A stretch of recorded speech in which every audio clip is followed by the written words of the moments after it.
በ6 ዓመት 6 ፕሮጀክቶችን ያስረከበው ቴምር ፕሮፐርቲስ በተመረጡ ሳይቶች ላይ እስከ 35% የሚደርስ እውነተኛ ቅናሽ እንካችሁ ብሏል። ቤተ መንግስትን ጎረቤት ባደረገችው አዋሬ ከባለ 1 እስከ ባለ 3 መኝታ በተለያየ የካሬ አማራጭ እየሸጥን ነው። 121 ካሬ ጠቅላላ ዋጋው 12 ሚሊዮን 947 ሺህ ብር በቅድመ ክፍያ 2 ሚሊዮን 589,400 100% ለሚከፍሉ ደግሞ የ35% ቅናሽ ተደርጎ በ8.4 ሚሊዮን ብር ባለ 3 መኝታ 150 ካሬ ጠቅላላ ዋጋው 16 ሚሊዮን 50 ሺህ ብር ቅድመ ክፍያ 3 ሚሊዮን 210 ሺህ ብር ሙሉ ለሚከፍሉ የ35% ቅናሽ ተደርጎ 10.4 ሚሊዮን ብር መግዛት ይችላሉ።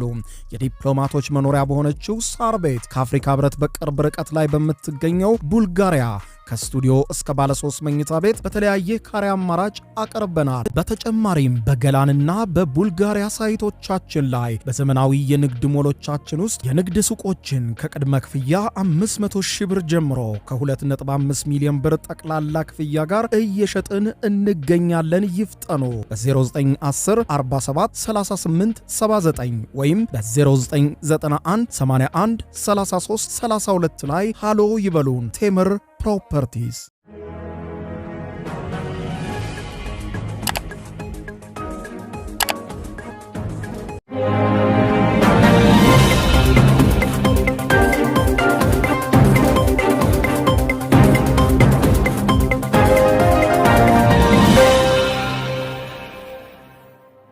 ጤና ይስጥልኝ ክቡራትና ክቡራን የዩቲዩብ ቻናል ቤተሰቦች፣ የመካከለኛው ምስራቅን በተመለከተ አዳዲስ መረጃ ሌሊቱን ወጥቷል።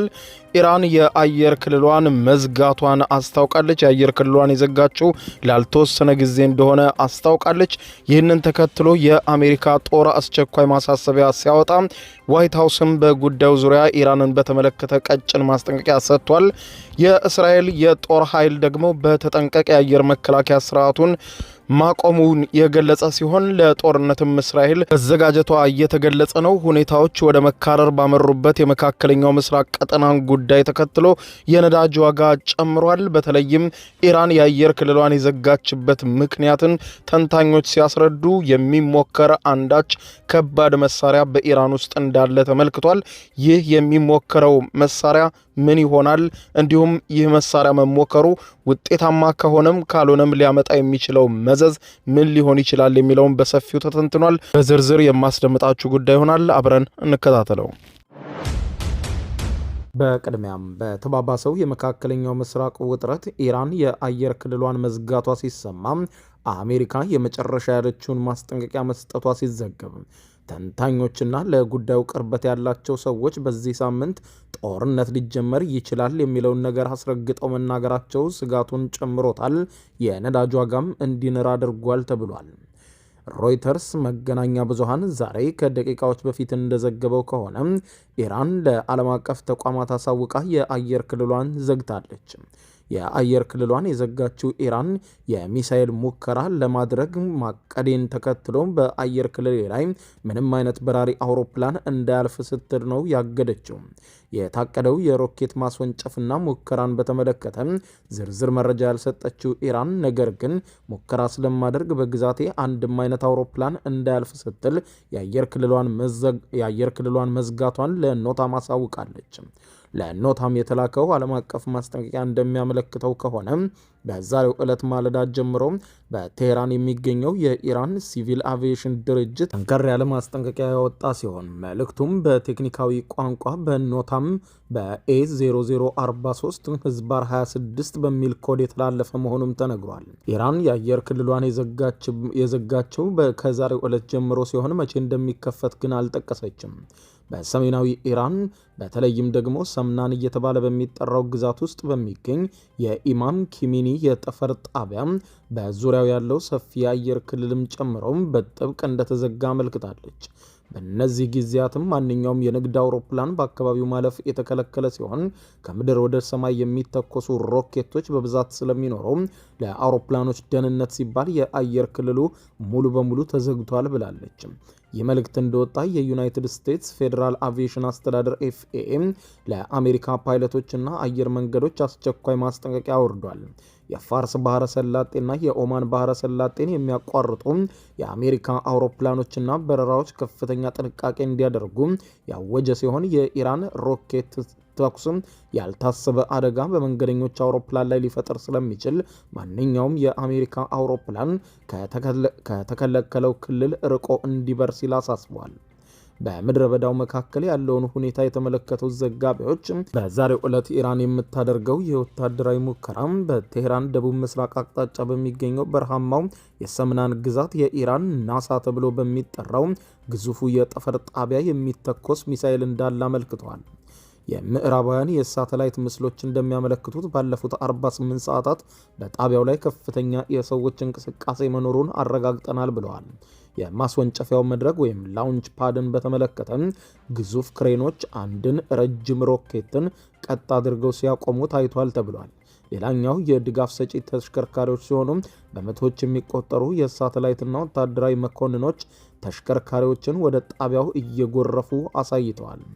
ሌላኛው ለሮኬቱ ፈሳሽ ነዳጅ ወይም ሊኩዊድ ፊውል የሚሞሉ ቦቴዎችም በቦታው ላይ በከፍተኛ ሁኔታ መስተዋሉን የሳተላይት ምስሎች አረጋግጠዋል። ይህ እንቅስቃሴ የሚያሳየው በዛሬው ዕለት የሚተኮስ ሮኬት ተራ ሙከራ ብቻ ሳይሆን ኢራን ለዓለም አቅም አለኝ ብላ የምታሳይበት አንዳች ግዙፍ ቴክኖሎጂ በዛሬው ዕለት ትሞክራለች ተብሎ ተመልክቷል። ኢራን በዛሬው ዕለት የምትሞክረው መሳሪያ ሲሞርግ ወይም ደግሞ ቃየም የሚባሉ ሁለት አይነት ነገሮች ሊሆኑ እንደሚችሉ ከወዲሁ የተገመተ ሲሆን መገናኛ ብዙሃን እስካሁን መረጃ ማግኘት ተቸግረዋል። በተለይም ደግሞ ሲሞርግ ወይም ደግሞ ቃየም 100 የተሰኙ ሁለቱ ሮኬቶች በዛሬው ዕለት ሙከራ ኢራን የምትሞክራቸው ከሆነ ይህም ማለት ኒውክሌር ፈንጂን ተሸክሞ እስከ ለንደን ወይም ዋሽንግተን መድረስ የሚችል ሞተር የመሞከር ያክል ይቆጠራል። ለዚህ ነው ምዕራባውያን የጠፈር ፕሮግራምን የአይሲቢኤም ሽፋን ነው ሲሉ የሚከራከሩት። በፖለቲካ ውስጥም አጋጣሚ የሚባል ነገር እንደሌለ የሚያመለክቱት መገናኛ ብዙሃን ዘገባዎችም የኢራን መንግስት ይህንን ሙከራ ለምን በዚህ ሳምንት መረጠው ሲሉ ተንታኞች ያስቀምጣሉ። አንደኛውም በአሁኑ ሰዓት በአሜሪካና በኢራን መካከል ያለው ውጥረት ጣሪያ መነካቱን ገልጸው ዋሽንግተን ተጨማሪ ማዕቀብ እየጣለች ባለችበት በአሁኑ ወቅትም ኢራን ማዕቀባችሁ ቴክኖሎጂያችንን አላቆመውም ይልቁንም አጠናክሮናል እንጂ የሚል መልእክት ለምዕራባውያን እየላከች ነው ሲሉ ይገልጿታል። ሌላኛው ተንታኞች የሚሉት የውስጥ ፖለቲካና የብሔራዊ ስሜት ነው ይሉታል። የኢራን መንግስት በውስጥ የኢኮኖሚ ችግርና በተቃዋሚዎችም ሲፈተን መቆየቱን አንስተው በተለይም እንዲህ አይነት ግዙፍ ሳይንሳዊ ድል በኢራን ላይ መፈጸም የህዝቡን ስሜት ከዳቦ ጥያቄ ወደ ሀገራዊ ኩራት ለመቀየር የሚያደርጉት ፕሮፓጋንዳ ነው ሲሉ ያስቀምጡታል። እኛ ሀያላን ሀገራት ተርታ ተሰልፈናል የሚለውን ፕሮፓጋንዳ ሁኔታውን ለማቀዝቀዝ ልትጠቀምበት እንደምትችል ያመለክታሉ። ኢራን ወደፊት ድርድር ሳትቀመጥ ይህንን የሮኬት ፕሮግራም እንዳቆም ከፈለጋችሁ ጠንካራ ማዕቀቦችን አንሱልን ብላ ለመደራደር ከወዲሁ ጠንካራ እጇን ለማሳየትም የምታደርገው እንቅስቃሴ ነው ብሎታል። የእስራኤል ጠቅላይ ሚኒስትር ጽሕፈት ቤት በዛሬው ዕለት ባወጣው መግለጫ የኢራንን ይህንን የሮኬት ሙከራ በቅርበት እየተከታተለ መሆኑን ገልጾ እስራኤል በተደጋጋሚ ኢራን የኒውክሌርና የባላስቲክ ሚሳኤል አቅም እንድታዳብር አንፈቅድም በማለት እያጉረመረሙ ባለበት ሰዓት ኢራን እንዲህ አይነት መሳሪያዎችን ድንገት መምዘዟ በእርግጥም በእስራኤል በኩል በቀላሉ የሚታይ አይደለም። የእስራኤል አውሮ 3 የተሰኘው የአየር መቃወሚያ ስርዓት በተጠንቀቅ ወይም ሃይ አለርት ላይ እንዲሆኑ መታዘዛቸውን ምሽቱን የወጡ የእስራኤል መገናኛ ብዙሃን መረጃዎች አመልክተዋል። ምክንያቱም የሮኬቱ አቅጣጫ ከቀየረ ወይም ወደ ምዕራብ ካዘነበለ እንደ ጥቃት ሊቆጠር እንደሚችልም ተመልክቷል። በሪያድና በአቡዳቢ ስጋቱ ሌላ ሲሆን የኢራን ሮኬቶች መሻሻል ለነዳጅ ማውጫዎችና ለከተሞችም ቀጥተኛ ስጋት ይፈጥራል ተብሏል። የሳውዲ የመከላከያ ሚኒስትር ከአሜሪካ አጋሮቹ ጋር በመሆን የአየር ክልሉን እየጠበቀ መሆኑም ተመልክቷል። የኢራን ኖታም በዓለም ኢኮኖሚ ላይ ወዲያውኑ ተጽዕኖ ያሳደረ መሆኑም ተመልክቷል። የኢራን ሰማይ የአውሮፓ ወደ እስያ ለምሳሌ ከለንደን ወደ ዱባይ፣ ከፍራንክፈርት ወደ ሲንጋፖር ለሚደረጉ በረራዎች ወሳኝ ኮሪደር ነበረ። አሁን ይህ ኮሪደር የተዘጋ ሲሆን እንደ ሉፍታንዛ፣ ኤምሬትስ እና ኳታር ኤርዌይ ያሉ ግዙፍ የመንገደኞች አውሮፕላን መንገዳቸውን አራዝመው በሳውዲ አረቢያ ወይም በግብጽ በኩል ለመብረር ይገደዳሉ። ይህም ማለት ተጨማሪ የነዳጅ ወጪ፣ ተጨማሪ የቲኬት ዋጋ ጭማሪና የበረራ ሰዓት መራዘምም ያጋጥማልም ተብሏል። ገበያው የጦርነት ስጋትን ስለሚጠላ የኖታም ዜና እንደተሰማም የድፍድፍ ነዳጅ ዋጋ በ2% ጭማሪ አሳይቷል። በዛሬው ዕለት ሐሙስ ሙከራው ከተሳካ ወይም ውጥረት ከፈጠረ ዋጋው የበለጠ ሊያሻቅብ እንደሚችልም ከወዲሁ ተሰግቷል። ኢራን ከዚህ ቀደም ብዙ የሮኬት ሙከራዎችን ያደረገች ሲሆን አንዳንዶቹ ሲሳኩ አንዳንዶቹም በመድረኩ ላይ እንዳሉ ፈንድተው ከሽፈውባታል። እንደ አውሮፓውያን አቆጣጠር 2019 አንድ ሮኬት በመድረክ ላይ ፈንድቶ የወቅቱ ፕሬዝደንት ዶናልድ ትራምፕ የሳተላይት ምስሉን ትዊተር ላይ በመለጠፍ ኢራን ላይ ሲያሾፉ እንደነበር ይታወቃል። እንደ አውሮፓውያን አቆጣጠር በ2024 ኢራን ሶራያ የተሰኘ ሳተላይት በተሳካ ሁኔታ ወደ 750 ኪሎ ሜትር ከፍታ ማምጠቅ መቻሏ ይታወቃል። የዛሬው ሙከራ ወሳኝ የሚሆነው ለዚህ ነው። ከተሳካ ኢራን በቴክኖሎጂው የመጨረሻ ምዕራፍ ላይ መድረሷን ታረጋግጣለች። ከከሸፈባት ደግሞ ለምዕራባውያን የመተንፈሻ ጊዜ የሚሰጣቸው ሲሆን ነገር ግን የኢራናውያን ሳይንቲስቶች ካለፈው ስህተታቸው ተምረው አዲስና የተሻሻለ ደረቅ ነዳጅ ሮኬት ይዘው ሊወጡ እንደሚችሉም ይገመታል ተብሏል። ሰዓታት እየቆጠሩ ሲሆን በቴህራን ያለው ውጥረትም በእጅጉ እየተባባሰ ነው። በዚህ እንዳለ ታዲያ የአሜሪካው ነጩ ቤተ መንግስት ዋይት ሃውስ መግለጫ አውጥቷል። የመካከለኛው ምስራቅ የፖለቲካ ሙቀት ልክ እንደ ዋሽንግተን የፕሬስ ክፍል የተጧጧፈ መሆኑን መገናኛ ብዙሃን ሲዘግቡ በዛሬው ዕለት በዋይት ሃውስ በተሰጠው መግለጫ የፕሬዝደንት ዶናልድ ጄ ትራምፕ አስተዳደር ለኢራን የላከው ጠንከር ያለ መልእክት በዲፕሎማሲያዊ ቋንቋ የተሸፈነ ቢመስልም በውስጡ ግን የጦርነት አዋጅ ያዘለ ሆኗል። የቱርኩ መገናኛ ብዙሃን ቲአርቲ ወርልድ የዋሽንግተን ዘጋቢ የሆነው ባባ ኡመር እንደዘገበው የዋይት ሃውስ ፕሬስ ሴክሬታሪ ካሮላይን ሌቪት በሰጡት ጋዜጣዊ መግለጫ በጄኔቫ እየተደረገ ስላለው ድርድርና አሜሪካም ስላላት ወታደራዊ አማራጮች ዝርዝር መረጃ ሰጥተዋል። ይህ ዘገባ የፕሬስ ሴክሬታሪዋን ንግግር፣ የጄኔቫን ድርድር ሁኔታና የተሸፈነውን ወታደራዊ ማስፈራሪያ በዝርዝር አስረድቷል። ለዋይት ሃውስ የመግለጫ ክፍል የተሰበሰቡ ጋዜጠኞች ዋና ጥያቄ በጄኔቫ የተደረገው ድርድር ዲፕሎማሲው ምን ደረጃ ላይ ነው የሚል ጥያቄ አቀርቦላቸዋል። የፕሬስ ሴክሬታሪዋ ካሮላይን ሌቪት የሰጡት ምላሽ አጭርና ጠንካራ ነው።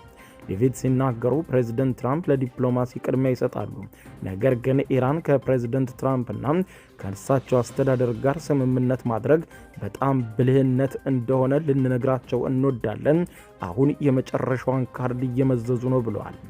ይህ ዋይዝ የሆነ ወይም ብልህ የሚለውን ቃል በዲፕሎማሲያዊ መዝገበ ቃላት ላይ ሲተረጎም ካልተስማማችሁ የሚመጣው ነገር ከአቅማችሁ በላይ ነው የሚል አንድምታ እንዳለው ሌቪት አክለው ተናግረዋል። ጊዜው ለኢራን እያለቀባት ነው። ኢራን ይህንን እድል የመጨረሻ እድሏ ነው። ካልተጠቀመችበት ውጤቱ ምን እንደሚሆን ፕሬዝደንቱ በግልጽ ተናግረዋል ብለዋል ቃል አቀባዩ። እስካሁን ዓለም የሚያውቀው ድርድር በኦማን ሙስካት ሲደረግ የነበረውንና በተለይም ደግሞ በጄኔቫ እየተካሄደ ያለውን ሁለተኛ ዙር ድርድር ነው። በጄኔቫ በተደረገውን ድርድር ትንሽ መሻሻል ታይቷል ሲሉ ሌቪት የተናገሩ ሲሆን ይህ መግለጫ ለዲፕሎማሲው ተስፋ የሚሰጥ ተደርጎም ተወስዷል።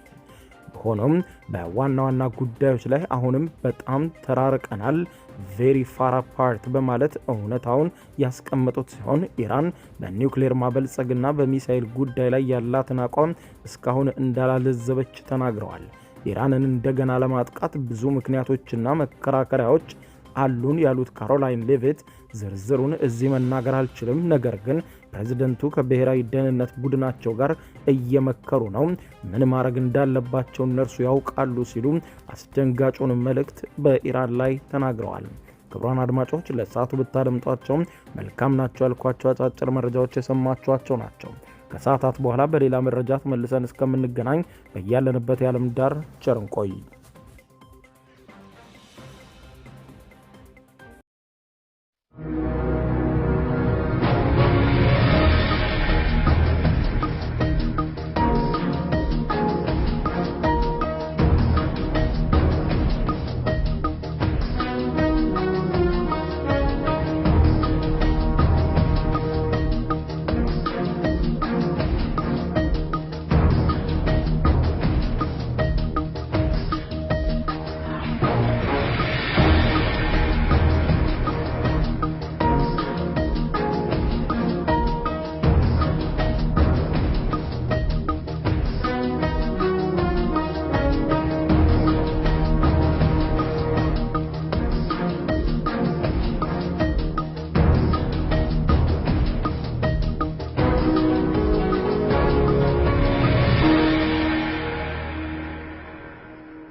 የዩቲዩብ የስኬት ሚስጥሮችን በዝርዝር የያዘው የአቤል ብርሃኑ የወይኗ ልጅ መጽሐፍ ሁለተኛ እትም በገበያ ላይ። ዩቲዩብ ለመጀመር በአጭር ጊዜ ስኬትን ለመቀዳጀት አስበዋል?